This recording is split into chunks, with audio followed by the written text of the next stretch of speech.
ሚዲያችንንና ፕሮግራሞቻችንን ሰብስክራይብ፣ ላይክ እና ሼር በማድረግ እንድትከታተሉንና እንድታደምጡን በአክብሮት እንጋብዛለን። ሰላም ጤና ይስጥልኝ። ታማኝ መረጃ ምንጭ ሆነው ከሎሚ ቴሌቪዥን የሰዓቱ ዜናዎች ይዘንላችሁ ቀርበናል። ከሀገር ውስጥ ፖለቲካ እስከ ቀጠናው የጸጥታ ሁኔታዎች ድረስ የተሰሙ አበይት መረጃዎችን ዋና ዋናዎችን አስቀድመን እናደምጣችኋለን።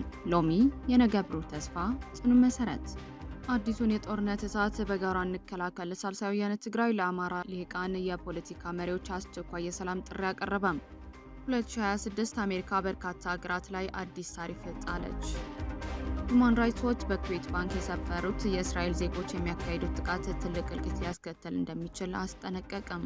ለአሁን ያዝናቸው አርዕስተ ዜናዎቹ በከፊሉ እነዚሁ ነበሩ። አሁን ደግሞ የክስተቶቹ ዝርዝር መረጃ፣ ምክንያቶችና ተያያዥ ትንታኔዎችን ሰፋ አድርገን ወደምናይበት ወደ ዝርዝር ዜናዎቻችን እንሻግራለን። አብራችሁን ቆዩም።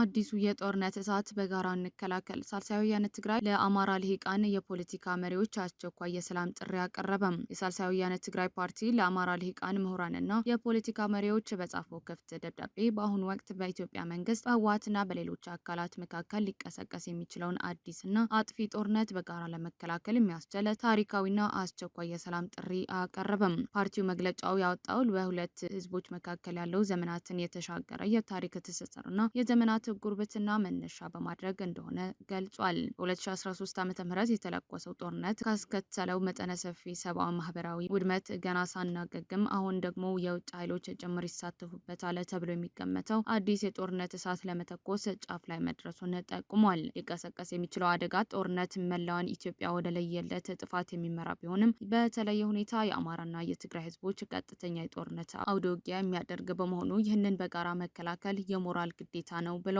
ሳልሳዊ ወያነ ትግራይ ሰላማዊ ትግል ብቸኛ አማራጭ እንዲሆን እንዲሁም እዚያን ያሉ የፖለቲካ መሪዎች በተለይም ህወሓትን ወደ ሰላማዊ መንገድ ለማምጣት እየታገለ መሆኑን ገልጾ የአማራ ልሂቃን መሪዎችንም የኢትዮጵያ መንግስት የሚከተሉትን መርሆች እንዲቀበል ጫና እንዲያደርጉ ጠይቋል። በጥቂት ጥቅመኞች የተያዙ የትግራይ ህገ መንግስታዊ ግዛቶችና መዋቅሮች በአስቸኳይ ተለቀው ወደ ነበሩበት እንዲመለሱና የህግ የበላይነት እንዲረጋገጥ በጋራ መስራት፣ በጦርነቱ ምክንያት የተፈናቀሉ በመቶ ሺዎች የሚቆጠሩ ወገኖች ያለምንም ስጋት ወደ ቀድሞ ቀያቸው በአስቸኳይ ተመልሰው እንዲቋቋሙ ማድረግ፣ የአማራና የትግራይ ህዝቦች የጋራ መገዳደያ አውድማ የሚያደርገው አጥፊ ጦርነት በጋራ በመቃወም ለዘላቂ ሰላም መቆም ይላል። በመጨረሻው ፓርቲው መንግስት ከጦርነት አማራጭ ወጥቶ ለሚነሱ ጥያቄዎች በሰላማዊ መንገድና በውይይት ምላሽ እንዲሰጥ፣ የጦርነት ዝግጅቱ በአስቸኳይ አቁሞ ጦርነት ይቁም፣ የሰላም ውይይቶች አሁኑኑ ይጀምሩ የሚለውን መርህ እንዲቀበል የአማራ ልሂቃንና የፖለቲካ መሪዎች ታሪካዊ ኃላፊነታቸው እንዲወጡ አሳስቧል። የአሜሪካ ኢንዱስትሪዎች የኢትዮጵያና የደቡብ አፍሪካ ወደ አጎዋ እንዲመለሱ ማግባባት መጀመራቸው ተገለጸ። አፍሪካን ሪፖርት እንደዘገበው የአሜሪካ ኢንዱስትሪ የሚወክሉ ቡድኖች የአሜሪካ መንግስት ኢትዮጵያንና ደቡብ አፍሪካን ወደ አጎዋ እንዲመለስ የሚያደርግ የመግባባት ስራ እያከናወኑ ናቸው። እንደ ዘገባው ለዚህ ያቀረበው ያለው ምክንያት ደግሞ የአቅርቦት ሰንሰለትንና የገበያ ተደራሽነት ለማረጋጋት ይጠቅማል የሚል ነው። ከነዚህ ቡድኖች አንዱ የአሜሪካ ጥርጣሬና የባዮ ፕሮዳክት ምክር ቤት መሆኑን ጠቅሰው ዘገባው ምክር ቤቱ በአጎዋ በኩል ኢትዮጵያን በግብርና ምርቶችና ኤታኖል ንግድ እንዲሳተፍ ጥያቄ እያቀረበ መሆኑን አስረድቷል። የአሜሪካ አልባሳትና የጫማ አምራች ማህበርና የአፍሪካ ኮርፖሬት ምክር ቤትም የዋሽንግተን ህግ አውጪዎች የአቅርቦት ሰንሰለትን ለመጠበቅ በአጎዋ ላይ የተጣሉ ማዕቀቦች እንዲነሱ በመወትወት ላይ መሆናቸው ገልጿል። ኢትዮጵያ በግጭትና ከሰብአዊ መብት አያያዝ ጋር በተያያዘ ከአጎዋ የቀረጥ ነጻ እድል ወጪ የሆነች ሲሆን በደቡብ አፍሪካ ደግሞ ምንም እንኳን ለአጭር ጊዜ የአጎዋ መራዘሚያ ብታገኝም የ12.5% ታክስ የተጣለባት መሆኑን ይታወቃል። ሁማን ራይትስ ዎች በኩዌት ባንክ የሰፈሩ የእስራኤል ዜጎች የሚያካሂዱት ጥቃት ትልቅ እልቂት ሊያስከትል እንደሚችል አስጠነቀቀም። የሰብአዊ መብቶች ተሟጋች ሁማን ራይትስ ዎች በኩዌት ባንክ አካባቢ የሰፈሩ የእስራኤል ዜጎች የሚያካሂዱት ጥቃት እየጨመረ በመምጣቱ ተጨማሪ እልቂቶችን ሊያስከትል እንደሚችል በማስጠንቀቅ የእስራኤል መንግስት ጥቃቶችን ከመከላከል መቆጠቡንና ተጠያቂነት ላለመኖር ድርጊቶች መንገድ መክፈቱን ከሰሰም። ሐምሌ 17 ባወጣው መግለጫ ድርጅቱ ናብሉስ አቅራቢያ በሚገኙ የታል የፍልስጤም መንደር ላይ የተፈጸሙ ሁለት ጥቃቶች የ4 ፍልስጤማውያንና የ2 እስራኤላውያን ህይወት ማለፉን ገልጿል። የመብት ተሟጋች ቡድኑ እንደገለጸው የቅርብ ጊዜ ጥቃት በአካባቢው የሰፈሩ የታጠቁ እስራኤላውያን በፍልስጤም ማህበረሰቦች ላይ ጥቃት እንደሚሰነዘሩበትን፣ የእስራኤል ወታደሮች ደግሞ በጥቃት የሚሳተፉበትን ወይም ጣልቃ ከመግባት የሚቆጠብበትን ሰፊ ክስ ያመላክታል። በጥቂቶቹ ላይ ኃላፊነት ያለባቸው ሰዎች ብዙ ጊዜ ከእስራኤል መንግስት የገንዘብ የቁሳቁስና የህግ ድጋፍ እንደሚያገኙን ድርጅቱ አክሎ ገልጿል። በዌስት ባንክ ከሐምሌ 12 ጀምሮ እስከ 17 ድረስ የተገደሉት ፍልስጤማውያን ቁጥር 10 መድረሱን ተናግረዋል። ድርጅቱ የተባበሩት መንግስታት ድርጅት የሰብአዊ ጉዳዮች ማስተባበሪያ ቢሮ መረጃ ጠቅሶ እንደገለጸው በ2026 እስከ ሐምሌ 12 ባለው ጊዜ ውስጥ በዌስት ባንክ 68 ፍልስጤማውያን የተገደሉ ሲሆን እነዚህ ውስጥ ቢያንስ 13ቱን በአካባቢው በሰፈሩ ሰዎች የተገደሉ ናቸው። አሁን ያለው የእስራኤል መንግስት በጥቅምት 2022 ስልጣን ከተቆጣጠረ ጀምሮ የእስራኤል ዜጎች ጥቃት ከፍተኛ ሁኔታ የጨመረ ሲሆን በተለይም በመጋቢትና በሚያዝያ 2026 ከፍተኛ ጭማሪ ተመዝግቧል። ድርጅቱ ቀደም ሲል በሰፈሩ ሰዎች የሚፈጸሙ ጥቃቶች የመሬት መቀማትና ማፈናቀል፣ ሰፊ የንብረት መውረስና የዘር ማጽዳት ሂደት አካል እንደሆኑ ማስጠንቀቁን ይታወሳል። 2026 አሜሪካ በርካታ ሀገራት ላይ አዲስ ታሪፍ ጣለች። ባለፈው ዓመት ወደ ስልጣን ከወጡ ወዲህ በድጋሚ የንግድ ጦርነት ያቀጣጠሉት የአሜሪካው ፕሬዝዳንት ዶናልድ ትራምፕ በ60 የአገሪቱ የንግድ አጋራት ላይ ታሪፍ ጣሉ።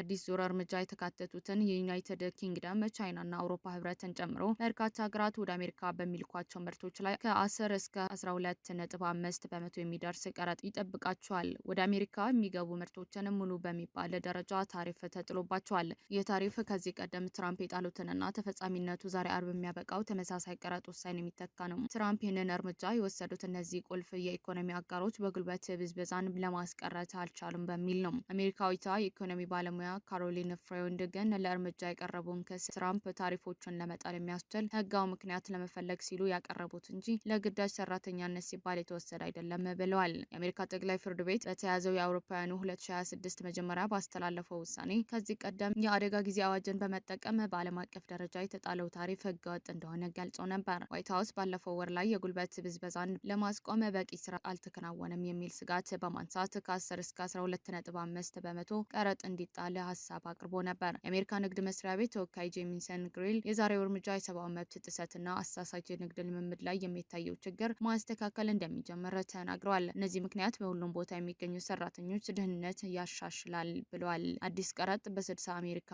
ንግድ አጋራት ላይ የሚጣለ ሲሆን እነዚህ አጋራት ወደ አሜሪካ ከሚገባው ምርት ውስጥ 99.4 በመቶ እንደሚሸፍን ገልጿል። በዩሲ ሳንዲያጎ የዓለም አቀፍ የፖሊሲና ስትራቴጂ ትምህርት ቤት ዲን ቀረጡን ለመጣል ስለቀረበው ምክንያት ከቢቢሲ ጥያቄ ቀርቦላቸዋል። የኢኮኖሚ ባለሙያው እንደሚያስበው ታሪፍ ለመጣል ህጋዊና እርምጃ ለማስጠበቅ የሚያስችላቸው ምክንያት እየፈለጉ ነበር ብለዋል። ምክንያቱም የአሜሪካ ንግድ መስሪያ ቤት ተወካይ ግሪል እና ትራምፕ በደንብ ግልጽ እንዳደረጉት ዋና ግባቸው ከንግድ ሚዛን ጉድለት ጋር የተያያዘ ነው። የአሜሪካ ማኑፋክቸሪንግ ዘርፍ ሲባል ነው፣ ለጉልበት ብዝበዛ አይደለም ሲሉም መልእክታቸው አብራርተዋል።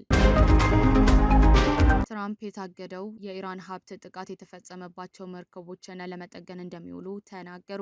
ፕሬዚዳንት ዶናልድ ትራምፕ አሜሪካ የተያዙት የኢራን ሀብቶች በመርከቦች፣ ጭነቶች ወይም የትኛውም ተያዥ ነገር ላይ ለደረሰው ጉዳት ክፍያ ለመፈጸም እንደሚጠቀሙበት ተናገሩ። የአሜሪካ ጦር በበኩሉ ለ13ኛ ተከታታይ ምሽት ኢራን ላይ ጥቃት መፈጸሙን ያስታወቀ ሲሆን የቴህራን መገናኛ ብዙሃን ደግሞ 4 ሰዎች መገደላቸውና 5 ሰዎች መሞታቸውን ዘግቧል። የኢራን ውጭ ጉዳይ ሚኒስቴር አባስ አራግቺ የትራምፕ አስተያየት አቀጣጣይ ሁኔታ ሲሉ ጠርተውታል። አሜሪካ ትናንት ምሽት ጥቃት የፈጸመችውን በኢራን የሚደገፉት ሁቲዎች በቀይ ባህር ሲጓዙ የነበሩ 2 የሳውዲ አረቢያ ነዳጅ ጫኝ መርከቦችን መምታታቸው ካስታወቁ በኋላ ነው። ይህ የሁቲ ጥቃት የዓለም የመርከብ ጉዞ ላይ ስጋት መፍጠሩን የነዳጅ ዋጋ ጨምሯል። የአሜሪካ ጥቃትን ተከትሎ በኢራን ባንደር አባስ የተባለው የወደብ ከተማና ቀሽም ደሴትን ጨምሮ በሀገሪቱ ደቡባዊ ክፍል በሚገኙ ቁልፍ ወታደራዊና የንግድ ቦታዎች ላይ ፍንዳታዎች መከሰቱን የመንግስት መገናኛ ብዙሃን ዘግቧል። ይህ ጥቃት ከመድረሱ አስቀድሞ ፕሬዚዳንት ትራምፕ ሁቲዎች ወይም ኢራን ጥቃት የሚፈጽሙ ከሆነ ቴህራን ላይ ትልቅ ወታደራዊ ቅጣት እንደሚጥሉ ትዝተው ነበር። የአሜሪካ ጦር የኢራን በቀጠናው የሚጓዙ